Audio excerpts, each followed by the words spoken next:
Hi guys, I just did an interesting experiment. These are currently all of the Sony cameras that I own, plus the one that you are looking at. I'll talk about him in a second, but I started to think, what camera would I keep out of all of these? If I had to get rid of everything and just keep one, what one would it be? And then I thought, what if I had access to the entire Sony lineup right now? Price is no object in this scenario. Which camera would I choose? Remember, of course, this is for me and my needs here at the Crisis Center and out there in Handsome Alley. For you, it may differ, and we will talk about that at the end of the video. My first criteria eliminates all of Sony's previous generation cameras, and that is 10-bit 422. I personally like using S-Log3. I like color grading with S-Log3, so I want a camera that shoots in 10-bit. So the camera you're looking at right now, little Dougie, the ZV-E10 original, he is eliminated along with all of the other Sony generation cameras. But look at this image right here. Now, I am using the Cine 2 profile instead of S-Log3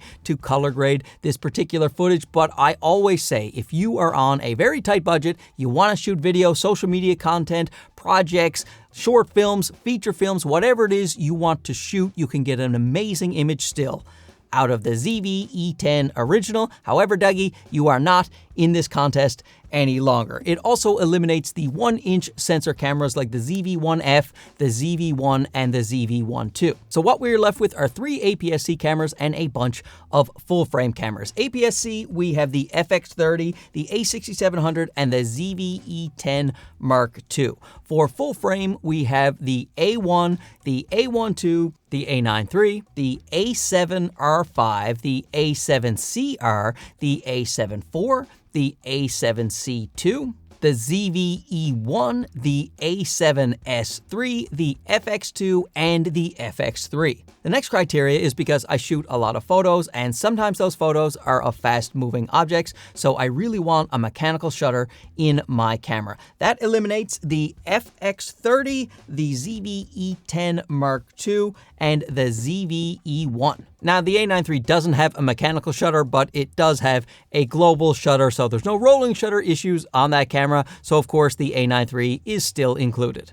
So now we only have one APS-C camera, the A6700, and still a ton of full-frame cameras. So let's eliminate one more full-frame camera, and again, because of photos, I like to use an EVF, an electronic viewfinder, and that means the FX3 has to take a seat. So right now, we still have a lot of Sony full-frame cameras, the A1, the A1 Mark II, the A9 III, the A7CR, the A7R5, the A7 IV, the A7C2, the A7S3, and the newly released FX2. But our next criteria eliminates a lot of those cameras, and for me, that is 4K 120. I do a lot of B-roll shots on this channel, and I really like the buttery smooth 4K 120. It looks great to me, and I use it all the time in my lens reviews or whatever else I am doing. For me, it is an essential. So that eliminates the A7R5, the A7CR, the A7C2, the A7 IV, and the FX2.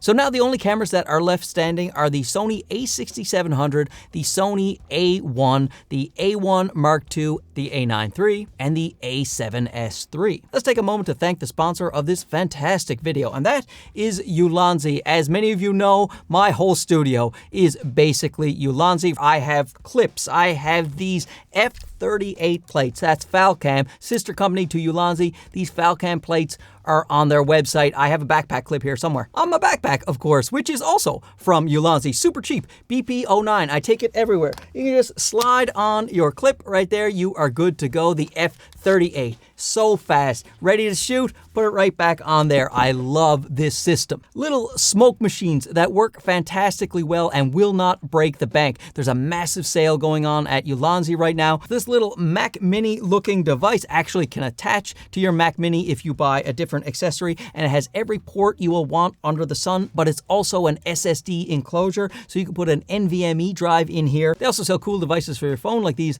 MagSafe tripods. Now you always have a little stand for your phone, so you can do your TikToking and your booty popping. And if you're gonna use your phone, make sure you have good audio, like this A200 from Ulanzi. Tiny little transmitters. Look at these things, so you get high quality audio right into your phone. Got your stand, they've got you covered. I may have overdone it with the fog. Next, because I'm always filming my own gorgeous face, I need a fully articulating screen that comes out and faces my old mug, and that gets rid of the original Sony A1. We're down to 4 cameras that suit the channel: the APS-C Sony A6700, the A1 Mark II, the A9 III, and the A7S III. Once again, looking at photos, I like my cameras to have 24 megapixels and up. Sometimes I like to do a little bit of cropping in post, or sometimes I get the penchant to print a little bit large. 24 megapixels is fine, but less than that is not great, and unfortunately the A7S III only has 12 megapixels, so that camera is now eliminated. And then there were 3: the flagship Sony A1 Mark II, the surprisingly capable Sony A9 Mark III,